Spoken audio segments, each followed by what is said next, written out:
ठाकलोसे द्वारी उभा याचक भिकारी, मज भीक काही देवा प्रेम भातुके पाठवा. प्रस्तुत सेवेकरता निवडलेला अभंग. जगद्गुरु जगदवंदनीय वैराग्याचे मूर्तिमंत पुतळे असलेले वारकरी संप्रदायाचे महामेरू असलेले जगद्गुरु संत तुकोबारा यांचा चार चरणांचा आपल्या सर्वांच्या कदाचित पाठात असणारा, परिचयात असणारा, मागणीपर प्रकरणातील उत्कृष्ट असा अभंग तुकोबारा यांच्याच कृपेची याचना करत सेवेकरता निवडला आहे. विठ्ठल विठ्ठल.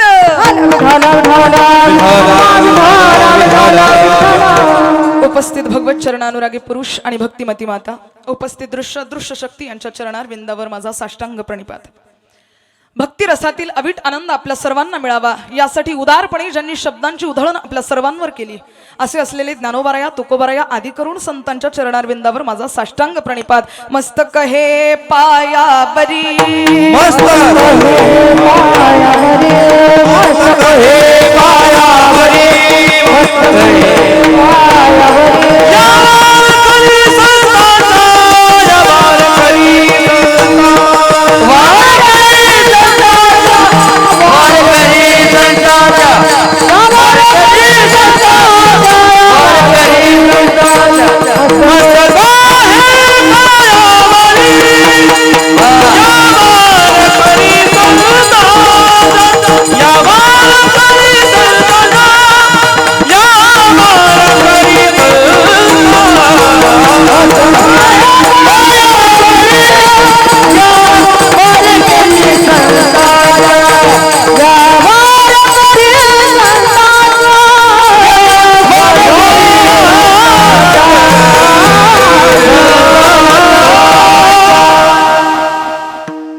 कीर्तनाला सुरुवात करण्याच्या पूर्वी अल्पसा परिहार द्यायचा तो असा.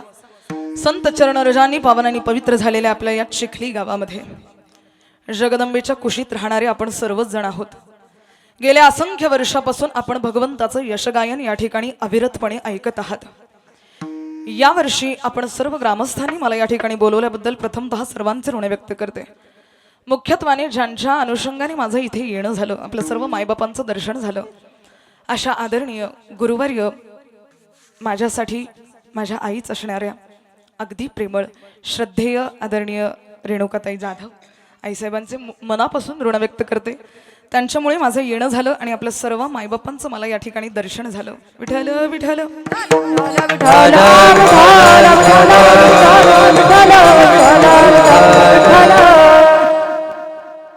विगत 6 दिवसापासून आपण भगवंताचं यशगायन या ठिकाणी ऐकत आहात. आजचा 7वा दिवस, 7व्या दिवसाची कीर्तन सेवा माझ्यासारख्या अल्पज्ञानी पामराच्या वाटेवर आपण सर्वांनी सुपूर्त केली. येणाऱ्या 1 ते 1.5 तासामध्ये भगवंताचं सुंदर असं नामस्मरण आणि चिंतन आपण करूयात. पण या सर्वांमध्ये मला साथ करणारे अतिशय गुणीजन आणि अतिशय ज्ञानीजन असलेले संपूर्ण वारकरी टाळकरी वृंद, एकदा सर्वांसाठी जोरदार टाळ्या वाजवा. आदरणीय श्रद्धेय वाघ महाराज आहेत, श्रद्धेय शिंदे बापू आहेत, आणखीही आपण सर्वच जण, आदरणीय आमच्या शिवानंदाताई आहेत, बरोबर, आणि द्वारकाताई आहेत, मंगलताई आहेत, आणि आपण सर्वच माझ्या आई स्वरूपात असलेल्या आणि आदरणीय आमचे मृदुंग सेवक. खरंच इतकी साधना, इतकं तपश्चर्या याच्या मागे आहे. ऐकूनच जणू काही ब्रह्मनाद या ठिकाणी प्रगट होतोय की काय. साक्षात पांडुरंगाने नाचावं इतकं गोड यांचं वादन. जोरदार टाळ्या. आदरणीय राहुल दादा भिसे, हा रोहन दादा भिसे, आपलं वय काय?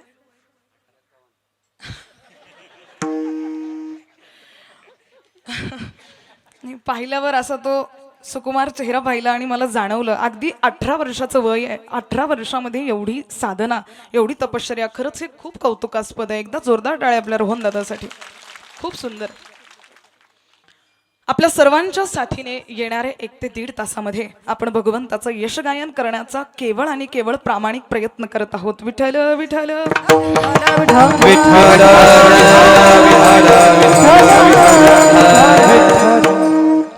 आधीच बराच वेळ झालेला आहे श्रोते हो. आणखी परिहारामध्ये जास्त वेळ घालवावा असा माझा मानस नाही. इवन येणाऱ्या काही आणखी क्षणांमध्ये आपण नक्कीच याचा पुन्हा गौरव करू सर्व गोष्टींचा.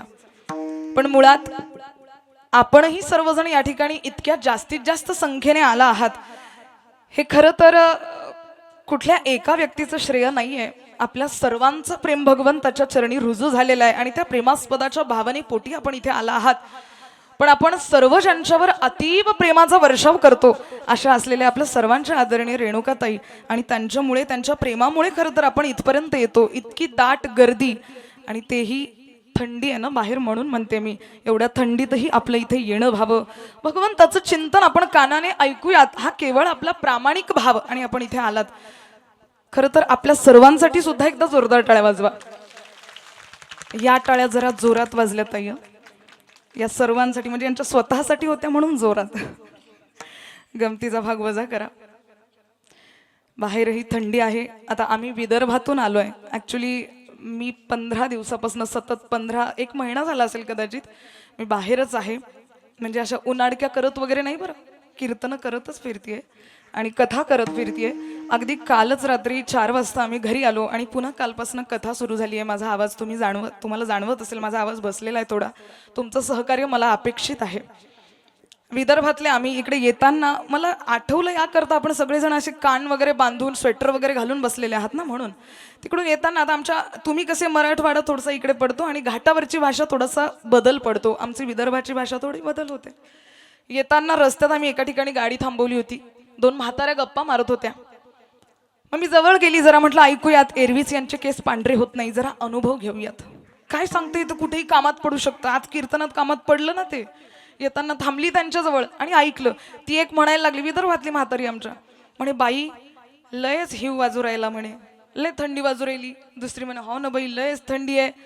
ती पहिली म्हणते अहो माय तुला काय सांगू, 15 दिवस झाले मी शूटर धुतलं नाही म्हणे. काय म्हणते, शूटर समजतं ना, ते शूट करायचं नाही बरं अंगात घाल. 15 दिवस झाले मी शूटर धुतलं नाही. ती दुसरी म्हणते अहो माय तुला फक्त शूटर धुतलं नाही, मी 1 महिना झाला अंग धुतलं नाही.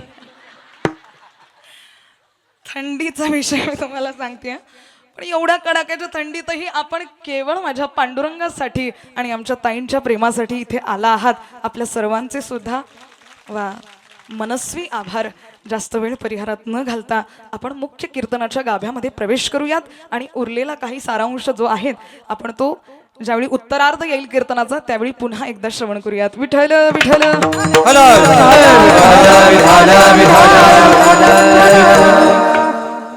आणि हा आमचे दोन्ही कॅमेरामॅन दादा राहिलेत, विदर्भ वारकरी सेवा आणि आमचे गजर मुक्ताईचा वाले दादा, एकदा जोरदार टाळ्या त्यांच्यासाठी सुद्धा. विठ्ठल विठ्ठल.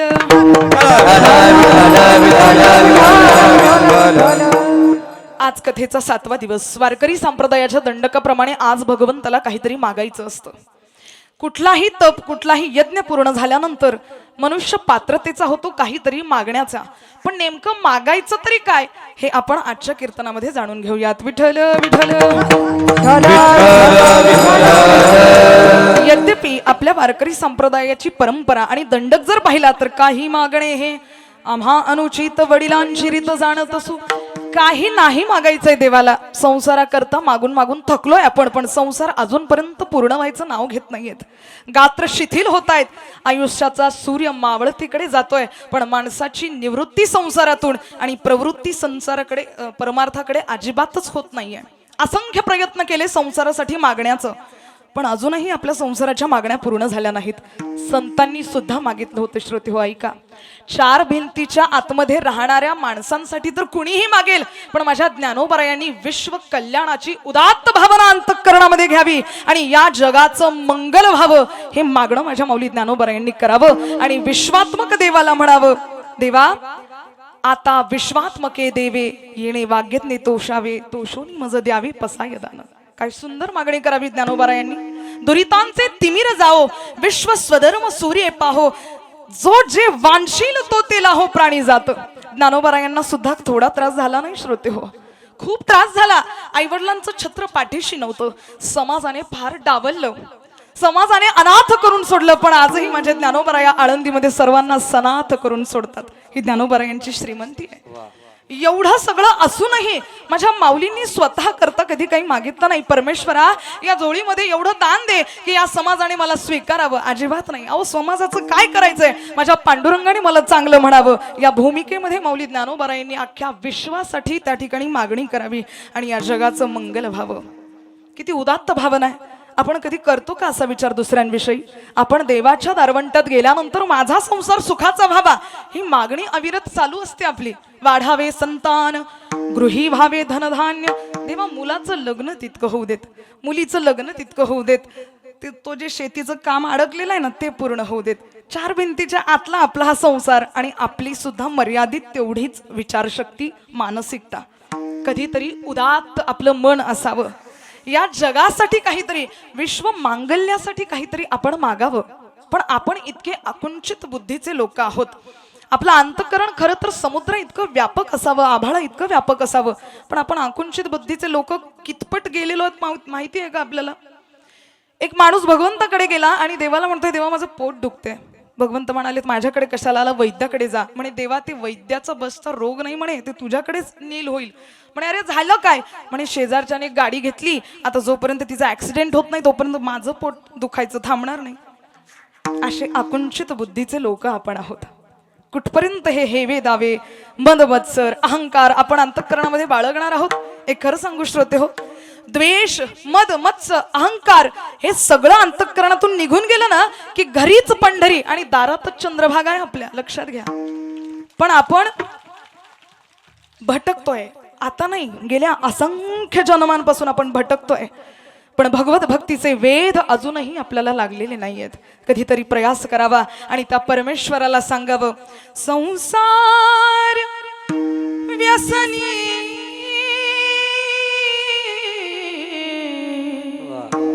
पडोले, संसार व्यसनी पडोले, देवा माझे मन लागो तुझे चरण. देवा माझे मन लागो तुझे चरण. देवा माझे मन लागो तुझे चरण. देवा माझे मन लागो तुझे चरण. देवा माझे मन लागो तुझे चरण. पायी तीर्थयात्रा मुखी रामनाम. पायी तीर्थयात्रा मुखी रामनाम. हाच माझा सिद्धी, हाच माझा सिद्धी. देवा माझे मन लागो तुझे चरण. देवा माझे मन लागो तुझे पाय. देवा माझे मन लागो तुझे चरणी.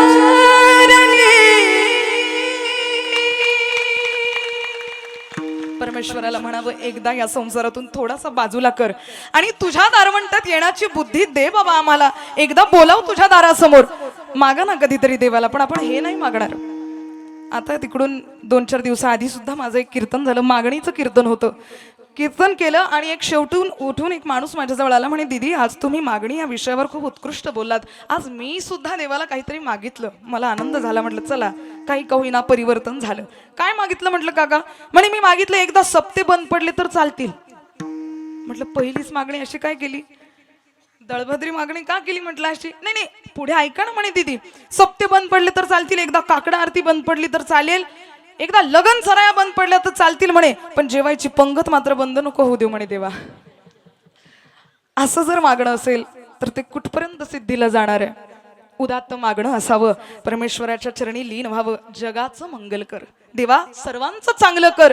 नेहमी नेहमी जर म्हणत गेलात ना की सर्वांचं चांगलं कर, सर्वांचं चांगलं कर, जगदीश्वर म्हणेल भरपूर दिवसापासून मागे लागलेला आहे, बाकीच्यांचं जाऊ दे, पहिले याचंच मी चांगलं करतो असं म्हणत भगवंत आपलंही चांगलं करून देईल.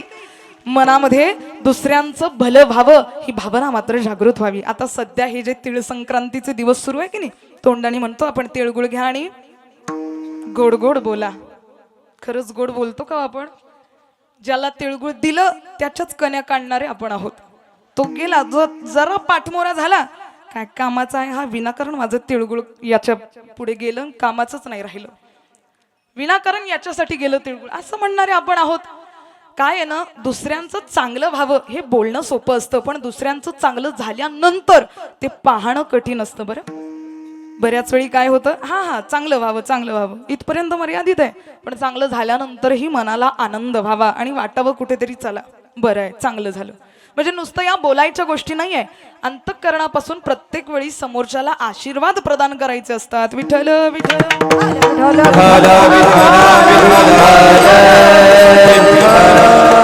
तुकोबरायांवर सुद्धा अशा बऱ्याच संधी आल्या होत्या.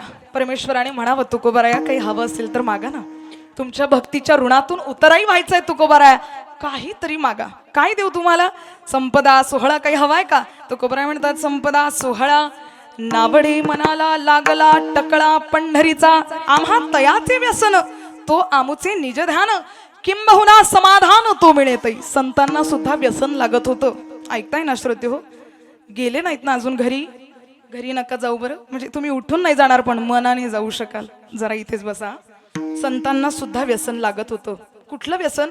आम्हा तयाचे व्यसन तो आमुचे निज विठ्ठल विठ्ठल.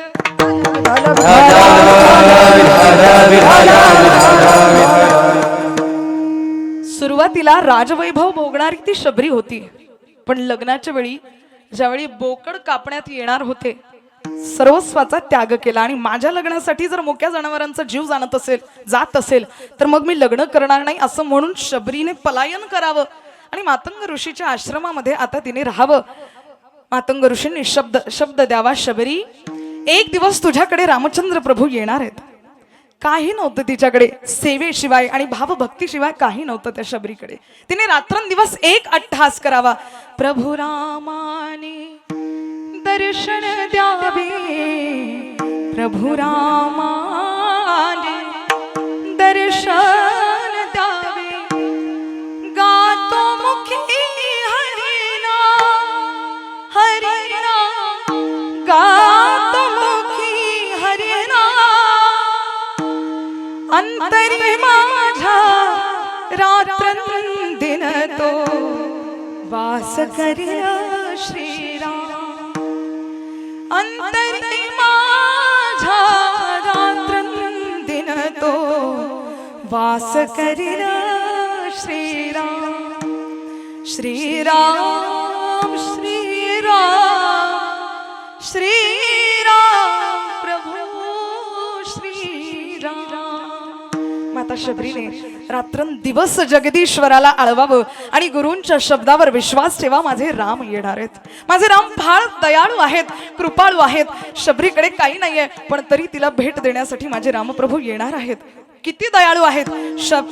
कबीराचे विणितो शेले देव करी काम, कबीराचे विणितो शेले देव करी काम, कौशल्याचा राम बाई, कौशल्याचा राम, कौशल्याचा राम बाई, कौशल्याचा राम, कबीराचा राम बाई, कौशल्याचा राम, कौशल्याचा राम बाई, कौशल्याचा राम, से विणितो शेले देव करी काम, कबीराचे विणितो शेले देव करी काम, कौशल्याचा राम बाई, कौशल्याचा राम, कौशल्याचा राम बाई, कौशल्याचा राम, कौशल्याचा राम बाई, कौशल्याचा राम,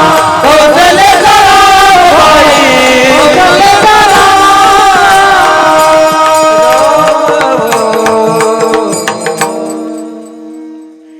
कबीराचे विणितो शेले देव करी काम, कौशल्याचा राम. अहो त्याचं काम दिलं त्याने सोडून काय करायचंय? ते जगाचा भार सांभाळणारा परमेश्वर जाऊन शबरीचे उष्टे बोरं खातोय. शबरीचा विषय निघाला म्हणून माझ्या डोक्यात आणखी एक विषय आला. नुकतंच 2 दिवसाआधी आपण 22 जानेवारीचा प्रसंग अनुभवला नाही का? मला असं वाटतं एक प्रतीक्षा माता शबरीने केली होती आणि दुसरी प्रतीक्षा या भारतवासियांनी केली होती. 500 वर्षापासून प्रतीक्षा केली. 22 जानेवारी 2024ला रामप्रभू अयोध्येमध्ये सिंहासनावर आरूढ झालेत. एक मात्र तो दिवस आपल्यासाठी दिवाळीचा दिवस होता. शबरीची प्रतीक्षा आणि नंतर भारतवासियांची प्रतीक्षा. किती प्रतीक्षा केली. राम आएंगे तो अंगना सजाऊंगी, दीप जला के दिवाली मैं मनाऊंगी, मेरे जन्मों के सारे पाप मिट जाएंगे, राम आएंगे, मेरी झोपड़ी के भाग आज जाग जाएंगे, राम आएंगे. आपको सभी को आता है ना ये भाव? मैं पहली लाइन गाऊंगी, आप दूसरी लाइन गाना. हो राम आएंगे आएंगे राम आएंगे. कहिए. वाह वाह, बहुत बढ़िया. रघुवर आएंगे आएंगे रघुवर आएंगे. वाह. मेरी झोपड़ी के भाग सारे कट जाएंगे, राम, मेरी झोपड़ी के भाग आज मिट जाएंगे. बोलिए श्याम रामचंद्र भगवान की, पवन सुत हनुमान की. अशा आता शबरीचा उत्तुंग झालेला भाव रामप्रभूंनी जाणावा आणि तिच्या घरी जावं म्हणून मी तुम्हाला सांगत होते श्रोते हो. अंतःकरणाचा भाव एकदा रुजू झाला की मग मात्र भगवंत काहीही द्यायला तयार आहे, सगळं काही द्यायला तयार आहे. आज तुकोबारायांच्या सुद्धा घरी भगवंताने जावं. भगवंताने म्हणावं मागा काय मागायचं, पण नाहीच मागितलं. शेवटी भगवंत पुन्हा निराश होऊन गेले. तुकोबारायांना वाटलं जरा आता देवाला मनवूयात, म्हणून त्याला जे आवडतं तेच त्याला जाऊन मागूयात. मग तुकोबाराया गेले, त्याच्या दारवंट्यात गेले आणि आज देवाला सांगतायत, देवा मी आज याचक सुद्धा आणि भिकारी सुद्धा बनून आलेलो आहे. का? कारण याचकाचं काय असतं ना, तो दारासमोर जातो, त्याला मिळेल त्यात तो समाधान मानतो. पण भिकाऱ्याचं असं नसतं. भिकारी जातो पण त्याचं समाधान होत नाही एका देण्यात, तो वारंवार जातच राहतो. म्हणून आज मी याचक सुद्धा आहे. तू जे मला देणार आहे, जे मी तुला मागणार आहे ते दिल्यानंतर मी समाधानी सुद्धा होणार आहे. पण भिकाऱ्याच्या अनुषंगाने तू कितीही दिलं तरी पण मी अतृप्त राहील. म्हणून आता तुझ्या दारवंट्यात येऊन एकच मागणी करतो अभंगाच्या पहिल्या.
अप्रतिम. ठाकलो सेद्वारी उभा याचक भिकारी. बघा, आणखी मध्यवर्ती प्रवेश करण्याच्या पूर्वी तुम्हाला मी सूचित करते बरं. याचा आवाज मोठा करा दादा. आधीच आज आपल्याला थोडासा विलंब झालाय सुरुवात करायला सुद्धा. मुद्दाम केलाय कारण आज जागराचा दिवस आहे, बरोबर की नाही. 7व्या दिवशी काय असतं, जागरण करायचं असतं. आपलं कीर्तन 10ला जर सुरू झालं तर मला असं वाटतं 2ला नक्कीच मी आता शेवट करू. चालेल ना, जमेल का आई साहेब. आमच्या आईंचं काही नाही, लेकरू बोलताय समोर म्हटल्यानंतर त्यांना ते ऐकावंच वाटणार आहे. पण तुमचं काय, जमेल का 2 वाजतापर्यंत नक्की. वा, इतका दांडगा भाव आणि इतकी दांडगी श्रद्धा मी आजपर्यंत कुठेच पाहिली नाही. खरंच जाऊ द्या, जास्त वेळ मी करणार नाही. अगदी वेळेतच कीर्तन संपवेल, पण अगदी प्रसन्नतेने आणि सावध होऊन कीर्तन ऐका. कारण कीर्तन बरं वाटावं म्हणून कधीच करायचं नाही, कीर्तन लोकांचं बरं व्हावं म्हणून करण्याची गोष्ट आहे. बरं झालं पाहिजे. इथून उठताना आज तुकोबारायांनी जी मागणी देवाकडे केली ती मागणी अंतःकरणात कुठेतरी रुजू करायची आहे. उठताना प्रेमास्पदाचा भाव इथून उठायचा आहे. आणि ज्या जगदीश्वराची 7 दिवस कथा ऐकली तो जगदीश्वर एकदा डोळ्यासमोर यावा हा अट्टहास आपल्याला करायचा आहे. विठ्ठल विठ्ठल. तुकोबाराय म्हणतात, तुझ्या दारवंट्यात आलोय बाबा एकदाचा. याचक आणि भिकारी बनून आलेलो आहे. आता द्यायचं असेल ना तर एकच दान पदरात दे. तुझ्या प्रेमास्पदाचा भाव मला अर्पण कर, कारण तो तुला सर्वात जास्त आवडतो. देवाकडे मागणारे सर्वच आहेत, मी तुम्हाला आधीही बोलले, पण त्याला जे आवडतं की नाही ते मागण्यामध्ये खरी सार्थकता आहे. तुकोबारायांनी जाणलं माझ्या देवाला काय आवडतं. प्रेमसूत्र दोरी नेतो तिकडे जातो हरी. माझ्या भगवंताला प्रेम आवडतं. जिकडे जिकडे प्रेमाची दोरी ओढली तिकडे तिकडे भगवंत जातो. एवढंच नाही, भक्ती प्रेमा विना ज्ञान नको देवा. भक्ती प्रेमा विना ज्ञान नको देवा. प्रेमा नको देवा. भक्ती प्रेमा विना ज्ञान नको देवा.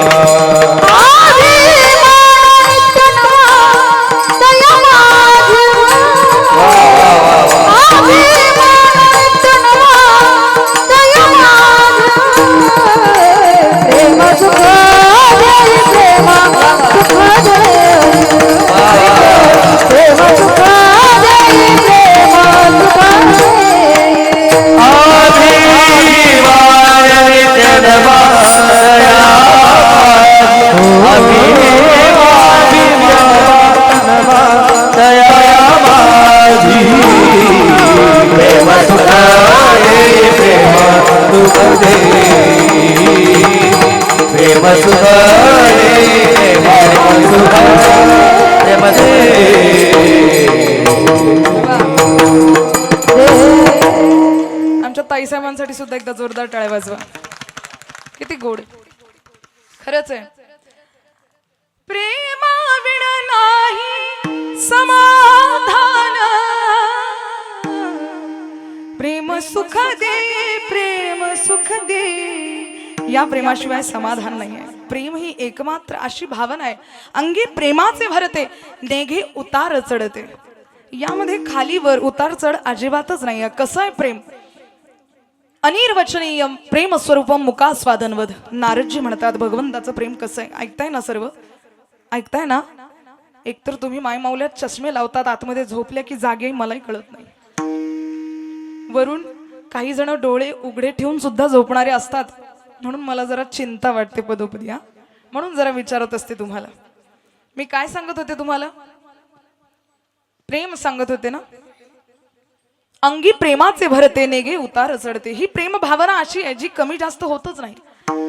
नारदजी भक्ती सूत्रामध्ये सांगतात अनिर्वचनीयम प्रेम स्वरूपम मुकास्वादनवत. एखाद्या मुक्याला जर आपण काही गोड खायला दिलं तर त्याला जर विचारलं की सांग बाबा याची चव कशी आहे, त्याला सांगता येईल का? तो मुका आहे, त्याला सांगता येणार नाही, पण त्याला अनुभव नक्कीच येईल. प्रेम नाहीये बोलता दाविता सांगता, अनुभव चित्ता चित्त घेणे. प्रेम ही भावना व्यक्त करताच येत नाही कधी, ती फक्त अनुभव करावी लागते. आणि ज्यावेळी हे प्रेम भगवंताच्या चरणी रुजू होतं ना, कसं? पुन्हा नारदजी सांगतात यथा ब्रज गोपिकानाम. गोपिकांचं जसं प्रेम होतं तसं प्रेम रुजू व्हायला हवं. कसं प्रेम होतं गोपिकांचं? यत्र यत्र मनोयाती तत्र तत्र माधवः. जिकडे दृष्टी जाईल तिकडे त्या जगदीश्वराचं केवळ आणि केवळ दर्शन त्यांना होत होतं. गोपिकांनी कधी वैराग्य धारण केलं नाही. गोपिका कधीच वनात जाऊन भगवंताची अविरत माळ त्या ठिकाणी ओढत बसल्या नाहीत. जिथे जिथे दृष्टी जाईल, जिथे जिथे मन जाईल तिथे केवळ आणि केवळ आमचा कृष्ण आहे, एवढी उदात्त भावना अंतःकरणामध्ये आहे गोपीच्या. आणि तसंही आपल्यासाठी सुद्धा सोपं करून दिलेलं आहे. थाईचं बैसुनी करा एक चित्त, आवडी अनंत आळवावा, न लगती सायास जावे वनांतरा. हा सुखे येतो घरा नारायण प्रातस्मरणे. डोंगरेजी महाराज सांगतात वैराग्य शब्दाचा अर्थ आपण जाणलाच नाही हो कधी. वैराग्य म्हणजे सर्व संघाचा परित्याग करणं आणि शेतात जाऊन किंवा वनात जाऊन झाडाची वाळलेली पानं खाणं याला वैराग्य म्हणत नाही. तर उपभोगाच्या असंख्य वस्तू जवळ असताना सुद्धा त्याच्याकडे ढोंकूनही न पाहणं याला वैराग्य म्हणतात. संसारामध्ये जर आपण आहोत तर उपभोगाच्या असंख्य वस्तू असताना सुद्धा त्या वस्तूंचा त्याग व्हावा. या माझ्या कामाच्या नाहीत अशी भावना ज्यावेळी मनात रुजू होईल त्या दिवशी भगवत दर्शन निश्चित. विठ्ठल विठ्ठल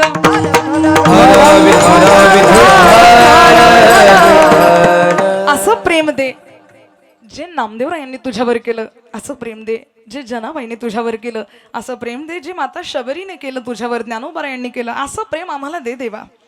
किती उदात्त प्रेम होतं संतांचं मला सांगा.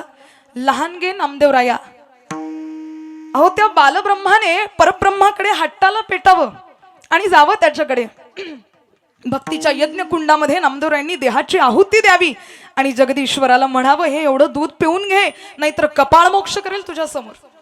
देवाला यावं लागलं आणि नामदेवरायांच्या हातचं दूध प्यावं लागलं. दूध पियो मोरे गोविंद लाला, दूध पियो मोरे गोपाल लाला, ऐसा भगत मैंने कभी नहीं पाया. नामदेवरायांच्या हातून भगवंताने दूध प्यावं. एवढंच नाही, जनाबाईच्या हातून काय केलं? दळिता कांडिता तुझं गायीनं अनंत असा जनाबाईचा भाव. तिच्यासाठी काय केलं देवाने? घरही झाडणे, साळीही कांडणे, केरतो भरणे अंगणीचा, आणि तसे पाणी वेगळे चक्रपाणी, घाली तसे वेणी हापुले हाते, बैसोनी एकांत पाहतसे केसात, उवाते मारीत लाहे लाहे. कांदेव नाही का श्रोते हो, जगाच्या पाठीवर इतकी सेवा करणारा कुठला पुरुष कुठली स्त्री आपल्याला भेटणार नाही. माझ्या परमेश्वराने जनीच्या घरी जावं आणि तिच्या डोक्यातल्या उवा सुद्धा माराव्यात. जनीचं न्हाणं धुणं खाणं पिणं सगळं भगवंताने पाहावं. दुधाचे दात सुद्धा जनाबाईचे पडलेले नव्हते. अस्पृश्य समाजात जन्माला आलेली जनाबाई एका तफावपूत पुरुषाच्या कुशीमध्ये तिला आश्रय मिळावा आणि नामदेवरायांनी जवळ घ्यावं. तेव्हापासून अविरत नामदेवरायांच्या कामामध्ये तिने पडावं. एक नाही दोन नाही 14 जणांचं काम जनाबाईने सांभाळलं.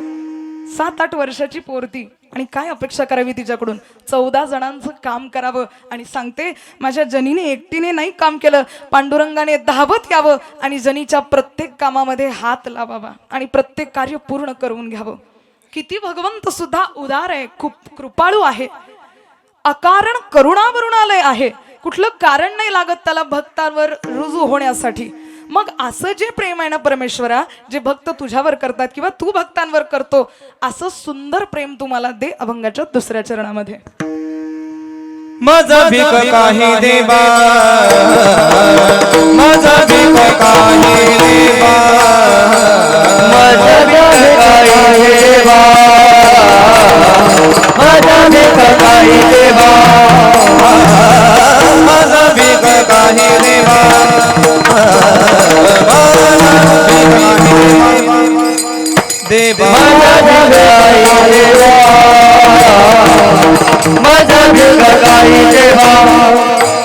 प्रेम भात के पाठवा प्रेम भात के पाठवा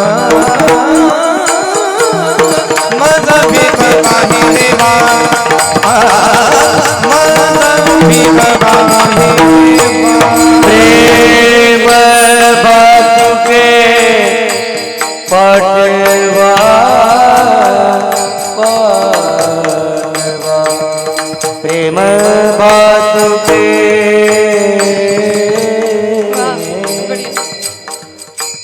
पाठवा प्रेम बातुके पाठवा माझा भीक काही देवा माझा भीक काही देवा माझा भीक काही देवा माझा भीक काही देवा माझं भीक काही देवा. वाजवले तर जरा जोरात वाजवा ना टाळ्या. उगा कोपऱ्या कोपऱ्यातून आवाज आला की माझी ऍसिडिटी वाढते बरं. उगाच एक टाळी इकडून दुसरी टाळी तिकडून असं करण्यापेक्षा सगळ्यांनी वाजवायची. टाळी ही आनंदात वाजवण्याची गोष्ट आहे की नाही. मी जर तुम्हाला सांगितलं एखाद्याचं मरण झालं, तुम्ही असं म्हणाल का वा मरण झालं चांगलं झालं, असं होईल का? नाही, आनंदात वाजवायची टाळी. एकदा भरगच्च अशी टाळी वाजवून द्या. वा बहुत बढिया. माझं भीक काही देवा प्रेम भातुके पाठवा. तुकोबराय म्हणतात द्यायचं असेल ना तर ते असं जे अविरत प्रेम आहे, गुणरहितम कामनारहितम, असं जे प्रेम आहे ते प्रेम तू मला दे आणि त्याचा विसरही कधी पडू देऊ नकोस. तदर्पिता खिलाचारिता तद्विस्मरणे परम व्याकुलतेती, असं असलेलं निरपेक्ष प्रेम तू माझ्या पदरामध्ये घाल. खरंच मागणी कशी मागावी हे संतांकडूनच शिकावं. किती सुंदर मागणी करतात. आपण कधी देवाला त्याचं प्रेम मिळावं अशी मागणी केली आहे का कधी देवाकडे? बोला जरा. अजिबात नाही. मी तुम्हाला पहिलेही बोलले आपल्या संसारासाठी भरपूर आपण मागितलं, पण कधी देवाकडे देवालाच कधी मागितलं नाही, कधीच नाही मागितलं. म्हणून जरा संतांच्या मागण्या ऐकून विचार करायचा काय मागायचं. बघा रामायणामध्ये एक राजा रघु होऊन गेले. एक सुंदर मागणी मी तुम्हाला सांगते आणि पुढे चलते. सर्वांनी कान उघडे ठेवून ऐका. इथे बसलेल्या प्रत्येक तरुणांनी सुद्धा ऐका. रामायणामध्ये एक राजा रघु होऊन गेलेत. एक वेळी वनामध्ये जावं आणि यज्ञाचं अनुष्ठान करावं. असंख्य देवदेवतांच्या आहुत्या त्यामध्ये दिल्यानंतर पवनदेवांची आहुती त्या ठिकाणी त्यांनी दिली आणि पवनदेव समोर येऊन साक्षात उभे राहिलेत. पवनदेवांनी विचारलं राजा रघु काय हवंय ते मागा. राजा रघु म्हणतात परमेश्वरा तुमच्या कृपेने सगळं आहे, पण एक मागणी मागायची आहे, तेवढी पूर्ण कराल का? हो नक्कीच पूर्ण करेल. तुम्हाला मागायला वेळ होईल पण मला द्यायला वेळ होणार नाही. लवकर मागा तुम्हाला काय पाहिजे ते.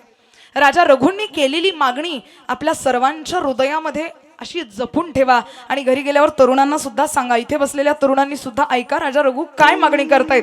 राजा रघु पवन देवांकडे हात जोडतायत. पवन म्हणजे काय? हवा, सगळीकडे फिरणारे. पवन देवाला हात जोडून सांगतायत हे पवनदेव, हा माझा जो भारत देश आहे ना, या भारत देशामध्ये राहणारी प्रत्येक स्त्री ही फार कष्टाळू आहे. घरामध्ये जर मालक नसतील, तिचं आईबापण जर नष्ट झालेलं असेल तर घरदार चालवण्यासाठी ही महिला फार कष्ट करते. दुसऱ्यांच्या शेतात जाऊन राबवते, पण आपल्या मुलाबाळांना मात्र सौख्य प्रदान करणारी ही माता आहे. माझी भारतातली माता फार कष्टाळू आहे. हे पवनदेव, ज्यावेळी शेतामध्ये जाऊन ती थकलेली असेल आणि घरी जाता जाता रखरखत्या उन्हामध्ये एखाद्या वेळी एखाद्या झाडाखाली बसावं तिला जर वाटत असेल आणि कदाचित ती त्या झाडाखाली बसली असेल आणि थंडगार हवेने कदाचित तिचा डोळा लागला असेल. ऐकताय ना सर्व? इथपर्यंत आलेत. आता पवनदेवांना सांगतायत पवनदेव कदाचित माझ्या मातेचा भारताचा कुव्याने जर डोळा लागला असेल तर हे पवनदेव त्या ठिकाणावरून तुम्ही एवढे संथ व्हा की माझ्या भारतीय स्त्रीच्या अंगावरचा पदर मात्र बाजूला व्हायला नको. ही मागणी राजा रघुंनी केली. भारतीय स्त्रीच्या पदराचं रक्षण करणारे महापुरुष आपल्या भारतामध्ये झालेले आहेत आणि त्यांनी मागणी करावी या भारताच्या स्त्रीचा पदर जपावा. पण आज टीव्ही चॅनल बघता बघता खरं तर पहिले असं समजत होतं की पहिले माणूस जनावर होता. आता पेपर वाचून कळायला लागलं की माणूस आजही जनावरच आहे. काय ना, भरपूर प्रगत झालोय आपण, पण आपल्या मनातले विचार मात्र अजून गढूळच आहेत. अहो तो रावण परवडला आपल्यापेक्षा. त्याने माता सीतेला हरवून त्या ठिकाणी नेलं होतं, तिचं हरण केलं होतं, पण तरीही तिच्याकडे विक्षिप्त नजरेने त्या रावणाने कधी पाहिलं नाही. सीता माता जिवंत मिळाली ही रामरायाची शक्ती होती, पण सीता माता पवित्र मिळाली ही रावणाची सुद्धा मर्यादा होती. आपल्यापेक्षा बरा होता तो रावण, विद्वान होता, अहंकारी होता, पण त्याने माता सीतेकडे कधीच वावग्या दृष्टीने पाहिलं नाही. त्याने आईच्या स्वरूपातच त्या माता सीतेकडे पाहावं. आणि आज एक आपण आहोत, हैवान दृष्टी झालेली आहे आपली. प्रत्येक स्त्रीमध्ये वासना पाहण्याची आपली दृष्टी झालेली आहे. मला खंत वाटते अशा या महाराष्ट्रामध्ये राहणारे आपण किती थोर पुरुष होऊन गेले. आणि या महाराष्ट्रातला तरुण दहीहंडीचा कार्यक्रम करतो, एका स्त्रीला बोलवतो, ती स्त्री नाचते, लावण्या करते, आणि एक नाही दोन नाही लाखोच्या संख्येने हा तरुण तिथे जाऊन शिट्ट्या वाजवतो आणि तिचा अश्लील प्रकारचा नृत्य पाहतो. किती शोकांतिक आहे आपल्या भारताची आणि आपल्या या महाराष्ट्राची. छत्रपती शिवाजी महाराजांचा आदर्श आपल्या डोळ्यासमोर कधी येत नाही का? तुम्हाला कधी याची जाणीव होत नाही का की आपला राजा मुलगी नाचवणारा नाही तर मुलगी वाचवणारा राजा होता. कधीतरी त्या राजाचा आश्रय आपल्या डोळ्यासमोर आणावा, आदर्श आपल्या डोळ्यासमोर आणावा. माझ्या राजाने कधीच मुलगी नाचवली नाही. उलट शत्रूची मुलगी ज्यावेळी समोर उभी करण्यात आली त्यावेळी नखशिखांत तिचं सौंदर्य पाहिलं आणि मनात एकच सांगितलं, त्या मुलीला सुद्धा सांगितलं, ऐक नखशिखांत तुला पाहतोय पण मनामध्ये वासना येत नाहीये, मनामध्ये एकच भाव येतोय की हिच्या हृदयातून किंवा हिच्या उदरातून जर मी जन्माला आलो असतो तर मी किती सुंदर झालो असतो. शत्रूच्या मुलगीकडे पाहण्याची सुद्धा भावना काय आहे? मातृत्वाची भावना आहे. आपल्या डोळ्यातल्या रावणाला, आपल्या डोळ्यातल्या हैवानाला जरा बाजूला करा. स्त्री जात वासनेसाठी नाहीये. स्त्री सारखं पवित्र या जगामध्ये काहीच नाही हो. जिच्या उदरातून जन्माला यायचं तिलाच शिवी घालायची. एकमेकांशी बोलताना एवढ्या घाणेरड्या शिव्या तरुण देतात. या गोष्टी मी याच्याकरता सांगते कारण माझंही कम्प्युटर इंजिनिअरिंग पूर्ण झालेलं आहे आणि मी कॉलेजवर प्राध्यापिका आहे. असंख्य मुलांचा मुलींचा संपर्क येतो. मुलं एवढ्या घाण शिव्या देतात. ज्या आईच्या हृदयातून, ज्या आईच्या उदरातून जन्माला यावं त्या आईवरून, त्या वडिलांवरून घाणेरड्या शिव्या आपण द्यायच्या, हे कितपत योग्य आपल्याला वाटतं? आपल्या या सप्ताहाचं फळ जर आपल्याला काही पाहिजे असेल ना श्रोते हो, इथे बसलेल्या तरुणांना आणि तरुणींना सुद्धा विनंती करेल, एकदा फक्त जगदीश्वराच्या चरणावर जा आणि सांगा की मी आजपासून कुठलीच घाणेरडी शिवी देणार नाही, कुठलंच वाईट व्यसन करणार नाही, कुठल्याच मुलीकडे वाईट भावनेने पाहणार नाही. तुमच्या सप्ताहाचं फळ तुम्हाला असंच मिळून जाईल भगवंताच्या कृपेने, आणि देईल भगवंत. मनोवांछित इच्छा पूर्ण होतील. जगाकडे पाहण्याचा मात्र दृष्टिकोन चांगला असावा. आणि इथे बसलेल्या तरुण मुलींना सुद्धा मी सांगेल, मी तुमच्या मोठ्या बहिणीसारखी आहे आणि बहिणीने सांगितलं तर त्यात काही वावगं नसतं. मुलींना सुद्धा माझं सांगणं आहे, मुलींनो जग फार वाईट आहे. तुमचं स्वातंत्र्य तुम्हाला दिलंय, पण आई वडिलांनी सुद्धा मुलींना एक गोष्ट कान उघडे ठेवून सांगावी. मी नेहमी सांगत असते, प्रत्येक कीर्तनात सांगत असते, कारण ही काळाची गरज आहे. मला माहिती आहे ज्ञानोबाराया तुकोबारायांच्या विचारांपुढे हे विचार शून्य आहेत, थोकडे आहेत, पण तरी सुद्धा कुठेतरी काहीतरी हजारोच्या संख्येमध्ये एक जरी सुधारला तरी सुद्धा आमचा परमार्थ सफळ आहे. या भावनेने मी बोलणं करते आणि बोलण्याचं धाडस करते. लक्षात घ्या श्रोते हो, मुलींना सुद्धा माझं सांगणं आहे, आई बाबांनी तिला सांगावं, घरातून बाहेर निघतीयस, उंबरठा ओलांडतीयस, लक्षात ठेव, कपाळाला कुंकू लाव आणि अंगभर वस्त्र घालून जर बाहेर निघशील तरच घरामध्ये यायचं, नाही तर नाही आली तरी चालते. अंगभर कपडे ही आपली सुरक्षितता आहे. एखाद्या कासवाच्या पाठीवर कुऱ्हाड जरी मारली तरी कासव मरत नाही, पण ज्यावेळी त्याच्या पाठीवरचं कवच काढून घेण्यात येतं, कासव वरून सोडला जरी तरी तो मरण पावतो. आपल्या अंगावरचे वस्त्र म्हणजे आपली सुरक्षितता आहेत आणि जोपर्यंत ते व्यवस्थित आहेत तोपर्यंत काळजी वाहण्याची गरज नाही. तुम्ही म्हणाल मग त्या 3 वर्षाच्या मुलीचा काय दोष होता? मला माहिती हो, तिचा काही दोष नव्हता, पण तिच्या सुद्धा शरीराकडे पाहण्याची जी दृष्टी होती ना ती पण आपणच निर्माण करून दिली ना. मोठ्या तरुणी ज्यावेळी थोकडे कपडे घालतील त्यावेळी लहान मुलीमध्ये सुद्धा वासनाच दिसणार आहे, त्यामध्ये काही वावगच नाहीये. आपले कपडे, आपले आचार, आपले विचार, खरं सांगू तुम्हाला आपल्या शब्दातून संस्काराचा सुगंध दरवळत असतो मातांनो. आपले शब्द इतके नेटके आणि इतके सुंदर असावेत, आपलं बोलणं, आपलं वागणं, आपलं चालणं हे सगळं मर्यादेत असावं. बाप ज्यावेळी बाजारामध्ये जाईल ना, बापाने ताठ मानेने जावं असं आपलं वागणं बोलणं असावं. ज्यावेळी चौकात लागलेले मुलीचे बॅनर वावा पाहतो की नाही, महाराष्ट्रातून पहिली आली, राज्यस्तरीय कॉम्पिटिशन मधून पहिली आली, बापाचं असं ऊर भरून येतं, माझ्या लेकराचं हे बॅनर आहे. 4 लोकांना ओरडून सांगतो की माझी पोरगी जी दिसते ना तिथे ती माझी पोरगी आहे. अहो त्या बापाच्या चेहऱ्यावरचा आनंद कधीतरी स्वीकारा. तो बाप उगाच नाही खर्च करत आपल्यासाठी आयुष्य, जरा त्याची जाणीव असू द्यावी. ते म्हणतात ना, झिजू झिजू संसाराचा गाडा वाकला, भटामंदी हासू जरी कना वाकला, घडीभर तू थांब जरा ऐक त्याची धापर, लय अवघड हाय गड्या उमगाया बापर, उमगाया बापर. तो बाप कठीण आहे जाणायला, ती आई कठीण आहे, त्याच्या मागचे कष्ट अविरत चालू आहेत. त्या कष्टांना मात्र आपल्याला चांगले दिवस दाखवायचे, याच्यासाठी प्रयत्नात राहा. मला इतका आनंद झाला आपल्या चिखली गावामध्ये येऊन. असंख्य तरुण इथे आलेले पाहिले. इथे बसलेल्या प्रत्येक तरुणाईसाठी जोरदार टाळ्या वाजवा. खरं तर ज्यांचा परमार्थ झालेला आहे त्यांचं येण्यात काही नवल नाही हो, पण तरणा भाग्यवंत नटे हरी कीर्तनात तरुणांचं येणं या ठिकाणी महत्वाचं आहे. आणि माझ्या माता माऊल्यांना सुद्धा पाहून माझ्या पाठीशी खरंच एका शक्तीप्रमाणे त्या उभ्या आहेत. मी तर म्हणेल आमच्या आईसाहेबांनी काय कुठून कुठून मोती रत्न हे शोधून आणलेत सगळे, त्यांचं त्यांना माहिती. इतकं सुंदर वातावरण, त्यात हे आमच्या माऊल्या. मला या ठिकाणी आल्यानंतर एक विषय माझ्या डोक्यात आला. बऱ्याच दिवसापूर्वी माझ्यासोबत घडलेला विषय मी तुम्हाला सांगते, ऐकताय ना सर्व. बऱ्याच जणांचा असा एक भाव असतो की स्त्रीने कीर्तन करू नये किंवा स्त्रीने व्यासपीठावर बसू नये. मुळात हा चर्चेचा विषयच नाहीये, गौण विषय आहे हा. ज्यांच्या मनात स्त्रीने कीर्तन करू नये हा भाव येतो ना, त्यांनी एकदा आईसाहेब मुक्ताबाईला आठवावं, आईसाहेब जनाबाईला आठवावं. पण जाऊ द्यात, याही गोष्टी जाऊ द्यात. आजच्याच भाषेमध्ये मी तुम्हाला सांगते, मला सुद्धा पूर्वी एका मुलीने विचारलं होतं, मुलाने नाही किंवा माणसाने नाही, एका मुलीनेच. काय ना, स्त्री जात अशी आहे, समोरची जर स्त्री समोर जात असली तिला मागे ओढणारी आहे. कधीतरी अशा स्त्रिया एकत्र येतील आणि आपल्या धर्माचं कार्य करतील असं वाटत नाही खरं तर, कारण स्त्री जात कधी कधी मागे ओढते. पण इथे येऊन हे वातावरण पाहिलं, आईसाहेबांविषयी आपलं असलेलं प्रेम पाहिलं आणि त्यांचंही यांच्यावर सर्वांवर असलेलं प्रेम पाहिलं, माझ्या मनात आलं. त्या मुलीने मला विचारलं होतं की तेजस्विनी, कीर्तन करण्याचा अधिकार मुलीला नाही आहे, कीर्तन किंवा कथा करण्याचा, व्यासपीठावर बसण्याचा अधिकार मुलीला नसताना तू कशी काय बसते? मी बाकीच्या शास्त्रार्थ तिच्याशी केलाच नाही. तिला एकच उत्तर दिलं की थोकडे कपडे घालून डिस्को मध्ये नाचण्यापेक्षा अंगभर कपडे घालून हरिनामाचा जयघोष करणारी मुलगी कधीही श्रेष्ठ आहे, कधीही श्रेष्ठ आहे. काय करायचंय? थोकडे कपडे घालून जगामध्ये फिरून काय करणार आहे? पण अंगभर कपडे घालावेत आणि माझ्या पांडुरंगाचं गुणगान करावं, याच्यापेक्षा सापेक्ष भावना दुसरी जगामध्ये कुठलीच नाहीये. आणि ती जर आपण या ठिकाणी उपभोगत आहोत तर आपल्या चिखलीकर वासियांसाठी आजचा दिवस खरंच सुवर्ण दिवस आहे. विठ्ठल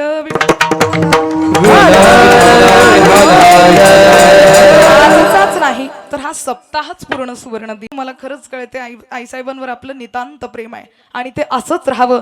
मित्र म्हणेल चंद्र सूर्य तारे जोपर्यंत आहे तोपर्यंत हा सप्ताह असाच चालू राहिला पाहिजे, याला खंडनच नको पडायला कधी. इतकं सुंदर गोड असा हा सप्ताह. एकदा जगदीश्वराचं नामस्मरण घेऊयात आणि लगेच उत्तरार्धामध्ये प्रवेश करूयात. विठोबा रखुमाई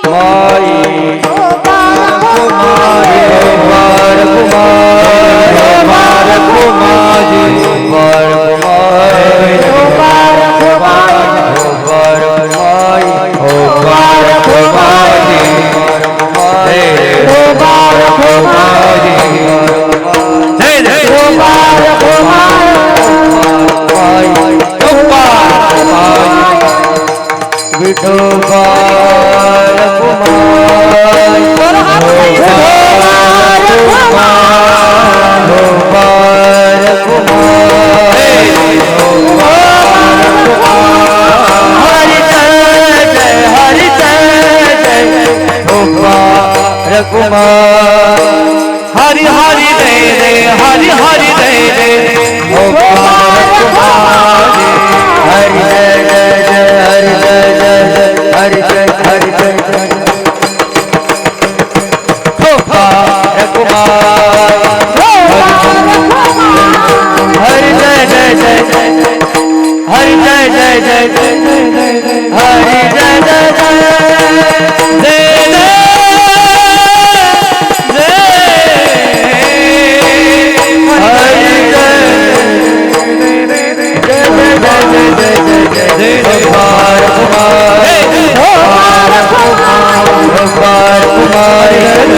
कुमार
एक बात बताऊं आपको, पहले ताली बजा लीजिए।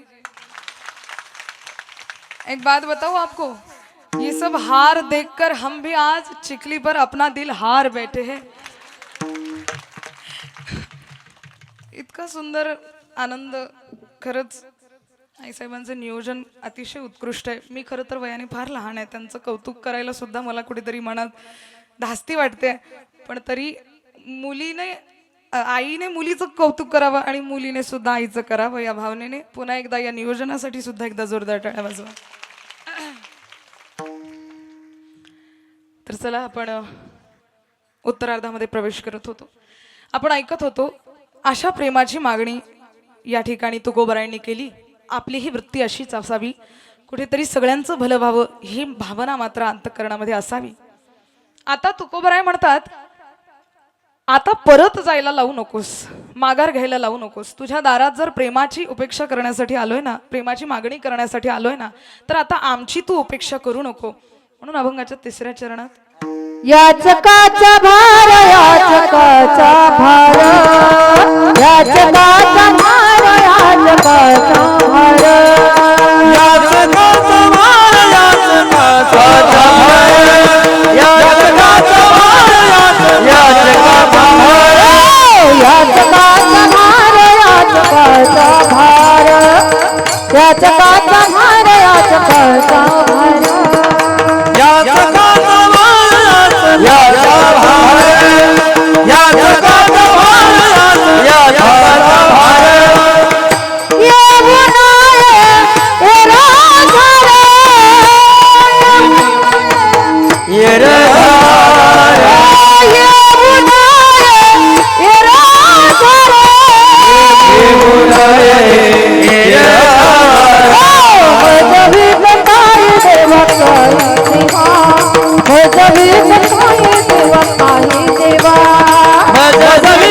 ये देवा काही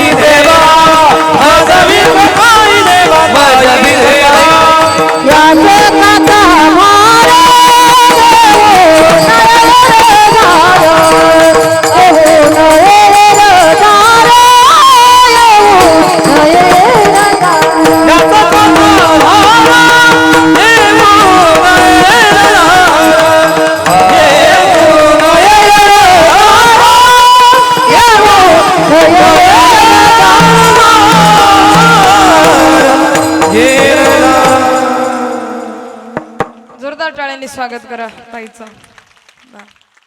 याचकाचा भार घेऊ नये येरझार. आता हा भार डोक्यावर ठेवू नको आणि येरझार करायला लावू नको. तुकोबराय म्हणतात देवाला, पुन्हा पुन्हा येणं, पुन्हा पुन्हा तुला मागणं, पुन्हा पुन्हा तू न देणं, पुन्हा पुन्हा येणं, हे असं करू नको. द्यायचं असेल तर आत्ताच दे, याच क्षणाला दे, असं मागणं तुकोबराय या अभंगामध्ये करताय. याचकाचा भार घेऊ नये येरझार. आता पुन्हा मात्र माघारी जायला लावू नकोस. ऐकताय ना तुम्ही सर्व? अगदी 10 मिनिटात मी कीर्तनाचा समारोप करते. फार बळजबरी नाही ना बसल्या? बसू द्यात. बळजबरी का होईना, आपण परमार्थ करायचा नाही का? आवडीने केला तर फारच चांगलं, पण बळजबरीने जरी केला तरी सुद्धा चालतं, हरकत नाही. 2 शेजारणी होत्या, एक म्हातारी, दुसरी पण म्हातारी. तिने फार हट्ट केला, म्हणे का ग नातवंड पाहिले, कोतवंड पाहिले, सगळं पाहिलं, अजूनही पंढरीच्या वारीला तू येत नाही. किती वर्षापासून मी जाते पंढरीच्या वारीला, पण तू मात्र येत नाही. ती म्हणायला लागली, अगं बाई काय करावं, किती दिवस अजून झुरावं, मला काही इच्छा होत नाही त्या पंढरीला येण्याची, कारण इकडे संसार पाठीशी लागलेला आहे. ती म्हणाली, हे बघ बाई, बास झाला संसार, आता नातू गीतू सगळे झाले, आता यावेळी वारीला तुला माझ्यासोबत यावं लागतं. कारण वारी ही कुठली पदयात्रा नाहीये, वारी ही वारकऱ्यांच्या मनातली भावना आहे आणि ही भावना जपणंच वारकऱ्याचं आद्य कर्तव्य आहे. विठ्ठल विठ्ठल.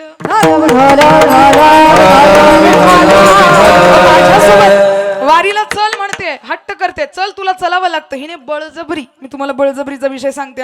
बळजबरी एक गाठोड घेतलं, त्यात 4 लुगडे टाकले आणि बळजबरी, बाई तू म्हणते म्हणून येते, नाही तर मला काही यायचं नाहीये त्या वारीला. ती म्हणते, अगं बळजबरी का होईना, चल माझ्यासोबत. निघली कशी तरी. आता रस्त्याने वारा आहे, वारा उधाण आहे, पाऊस आहे, पायाला खडे रगडणारच आहे. वारीमध्ये कशी कंडिशन असते माहिती आहे, पण तरी अंतःकरणामध्ये कुठेतरी ओलावा असतो. का? कारण वाट पाही उभा भेटीची आवडी, कृपाळू तातडी उताविळ. भगवंत वाट पाहतोय, त्याच्या दर्शनासाठी जायचंय. हा भाव कुठेतरी मनाला ओलावा देतो. कसं बस करत पोहोचले एकदाचे पंढरपूरला. मग अशी सगळी दिंडी बसलेली होती. ही जी बळजबरी आलेली होती ना, ही सर्वांच्या मध्ये उभी राहिली आणि तिने पदर खोचला आपल्या कमरेला आणि सांगायला लागली, या शेजारणीनं बरं नाही केलं ग बया. हात दाखवते, या म्हणजे तुम्ही नाही बरं, तिला म्हणते मी. या शेजारणीनं बरं नाही केलं ग बया, मला पंढरीला नेलं ग बया, मला पंढरीला नेलं ग बया, मला पंढरीला नेलं ग बया, मला पंढरीला नेलं ग बया, मला पंढरीला नेलं ग बया, मला पंढरीला नेलं ग बया. आता जाऊन पोहोचले होते ना, तिथे बसली होती, पदर खोचलेला होता आणि त्या लोकांना सांगते, हिने चांडाळणीने केलं म्हणे, बळजबरी आणलं हिने. मी नाही म्हणत होती, पायाला खडे रुतले, किती त्रास झाला, काय सांगावं. आणि बरं इथे येऊनही या पंढरपुरामध्ये तुळशीच्या बागा, या पंढरपुरामध्ये तुळशीच्या बागा, आणि तिथे कुठेच नाही बसायला मला जागा. कुणी म्हणते याच शेजारणीने केलं म्हणे, हा दुसरीकडे पाहू नका, हीच आहे ती चांडाळी. आजी माझ्या डोक्यातच दगड मारतील, मला चांडाळी म्हणते म्हणून. तुम्हाला नाही बरं आजी, समोरच्या तिला. हिनेच केलं म्हणे. काय केलं?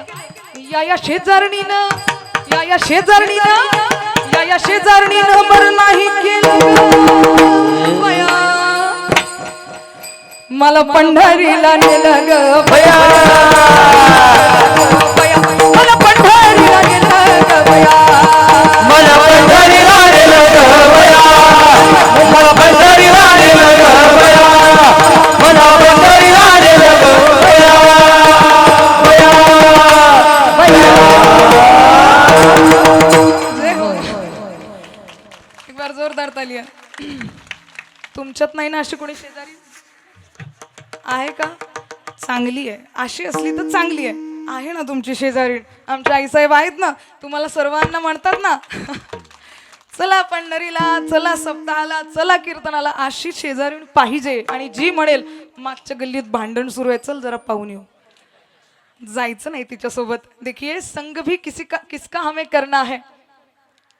अगर किसी के साथ हो तो कृष्ण की बात किया करो.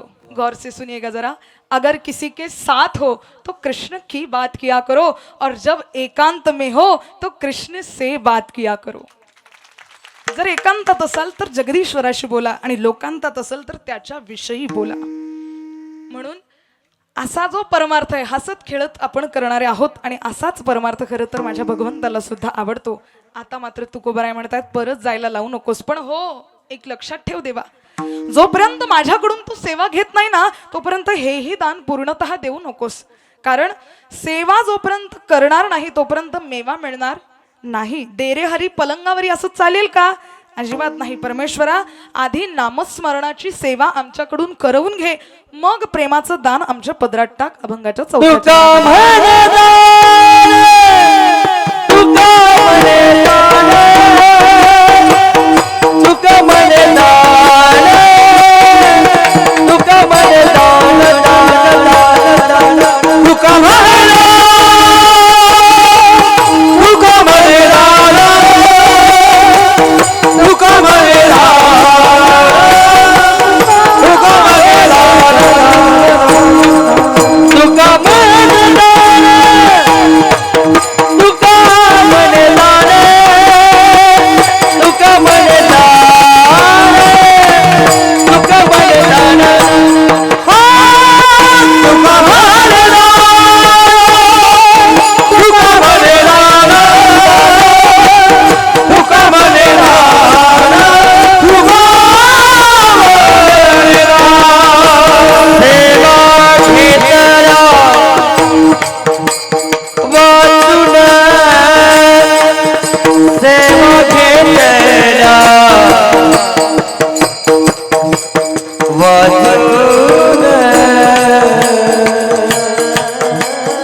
सेवा घेतल्या वचन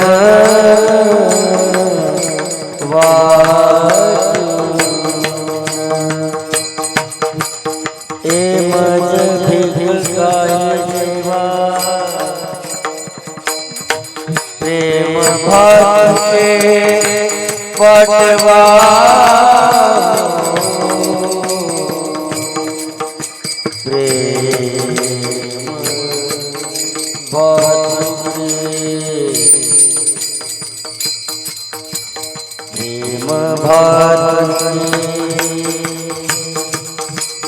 पाठवा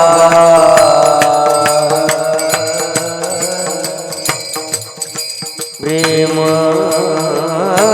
बात के पाठवा माऊली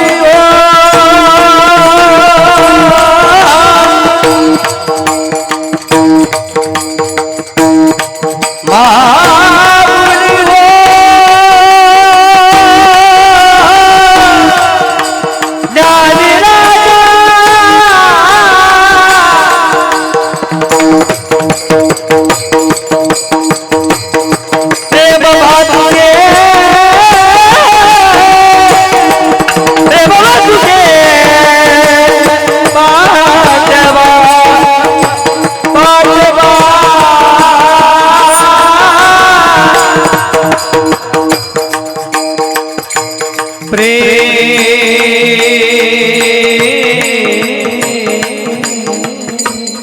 प्रेम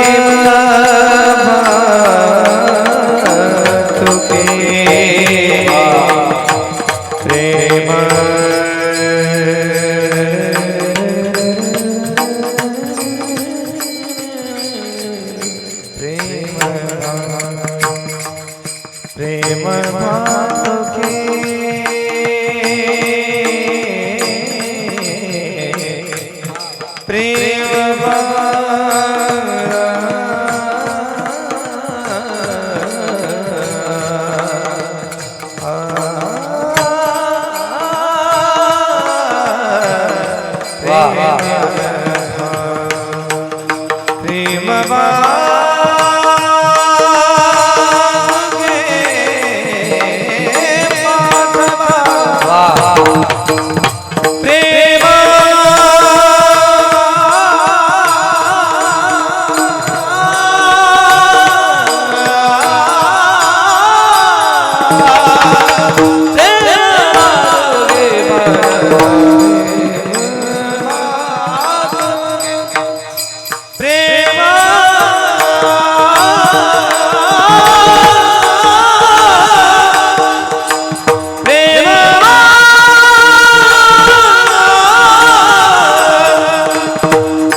वा वा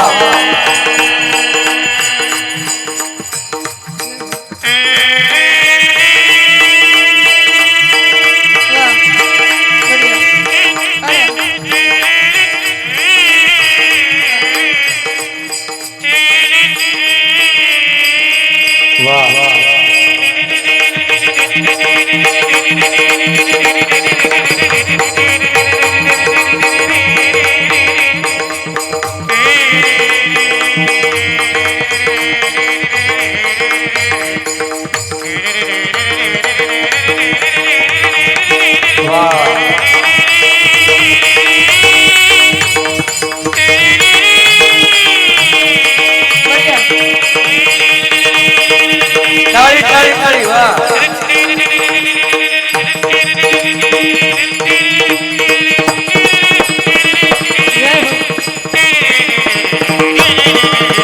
साडी डबा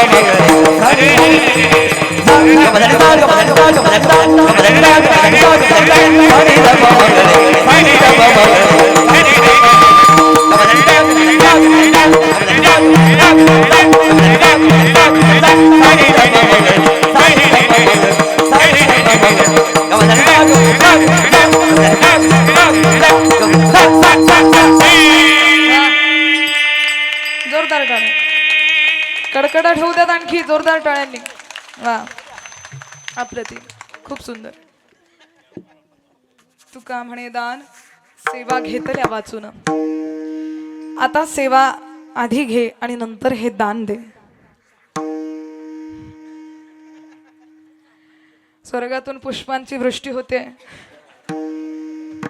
आनंद आहे आपण ऐकत होतो असं हे दान घे आणि सेवा घे आणि मग मात्र तुझं दान आम्हाला दे तुकोबरायांचा संपूर्ण अभंगाचा म्हणायचा अर्थ नेमका हाच असेल का मला माहिती नाही संतांचं वाङ्मय अतिशय गोड आहे अतिशय उत्कृष्ट आहे आणि त्या वाङ्मयाला खरं तर आपण स्पर्श करावा अशी आपली पात्रता नाही पण गुरु कृपेमुळे आईवडिलांच्या आशीर्वादामुळे आपल्या सर्व मायबापांच्या आशीर्वादामुळे सर्वांच्या प्रेमामुळे काहीसं बोलण्याचं मी धाडस केलंय आणि आपल्या सर्वांच्या समोर वा विठ्ठल विठ्ठल